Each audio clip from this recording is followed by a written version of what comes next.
everyone, this is Cory McCarthy and welcome to a new episode. So I've done an episode like this before where I share a personal recommendation for and the science behind an herb for specific health and performance benefits. One that I use, I believe in, and feel that may help others, especially those who engage in regular fitness activity. Last time, and it was a while ago, I discussed the remarkable joint and tissue healing properties of the herb Cissus quadrangularis. And I will link that video below for your convenience. I definitely recommend that you check that out. This time I want to discuss an herb that may help on a number of fronts for those looking for mental, emotional, physical, and or even sexual health benefits. Ashwagandha, also known as Withania Somnifera, Indian ginseng, poison gooseberry, and winter cherry. First and foremost, it is heralded as a stress fighter.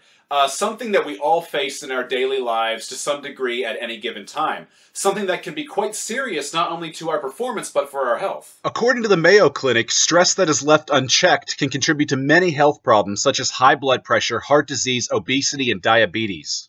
And according to Healthline, it can also cause such conditions as depression, insomnia, infertility, erectile dysfunction, and poor immunity. And while getting to the bottom of what precisely is the root of your stress, and moreover working towards solving any issue sooner rather than later, perhaps with the help of a mental health expert, should take center stage. But why not give your body a helping hand while doing so, especially if it may help relieve some of the negative side effects? Enter ashwagandha.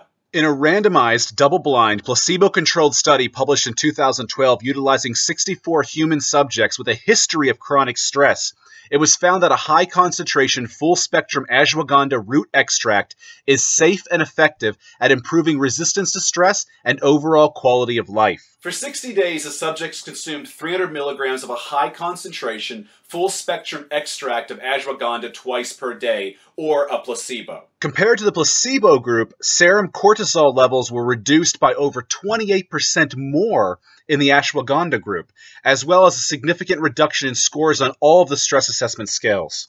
And for a little background about cortisol, it is known as the stress hormone, and it is released in response to stress as well as low blood glucose concentration. And while carbing the fuck up can certainly combat cortisol from one angle, you still need to consider the stress factor. I personally have turned to ashwagandha for a few years now. I do not take it daily, year-round, but only when I enter a period of stress in my life. I prefer over-the-counter herbal remedies where effective, as I am not one to use prescription pharmaceuticals unless I absolutely require them. Typically, I dose about 500 milligrams of a full-spectrum ashwagandha extract 2 to 3 times per day when I need it. Or 1/8 of a teaspoon in a powder form for each dosing, as I prefer to purchase raw bulk herbs.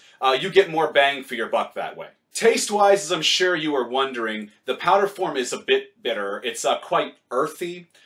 But not terrible. I dump a dose in the center of my tongue and I chase that back with some water, some tea, or some coffee. I swish it around in my mouth to ensure that it's fully washed back and swallowed.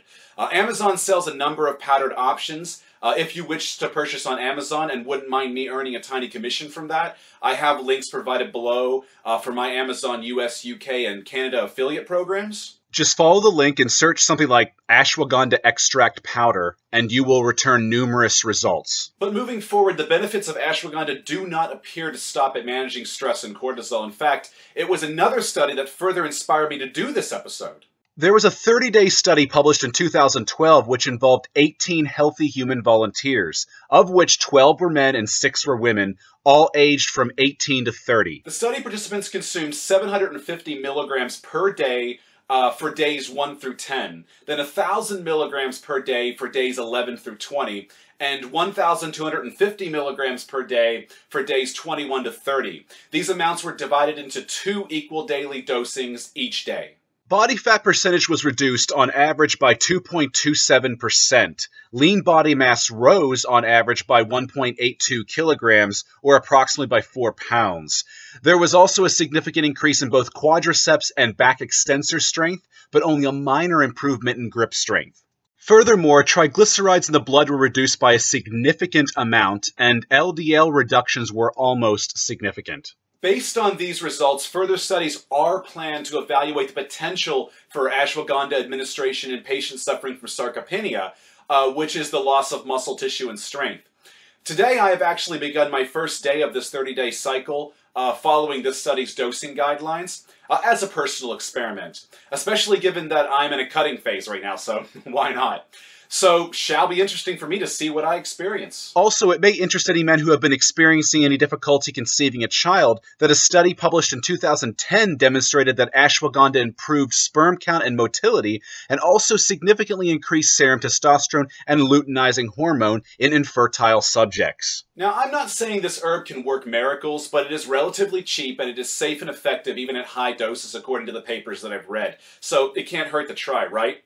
Granted, I am not a medical doctor, so certainly consult with a medical professional before using. This video is not intended to replace professional medical diagnosis or treatment. Just bear that in mind. Anyhow, I hope you've all found this informative. Maybe I've even given you some ideas. If so, please like and share this video to share the information. Also, don't forget to subscribe to my channel if you've not done so already. I release content twice per week. Finally, yesterday evening, by recommendation, I opened a Patreon account. If anyone would like to offer a monthly donation, perhaps you have a few bucks to spare each month, and would like to show appreciation for my work on this channel, please consider becoming a patron. And I've linked to my Patreon in the description below with my monthly goal. And with that, I bid you all adieu.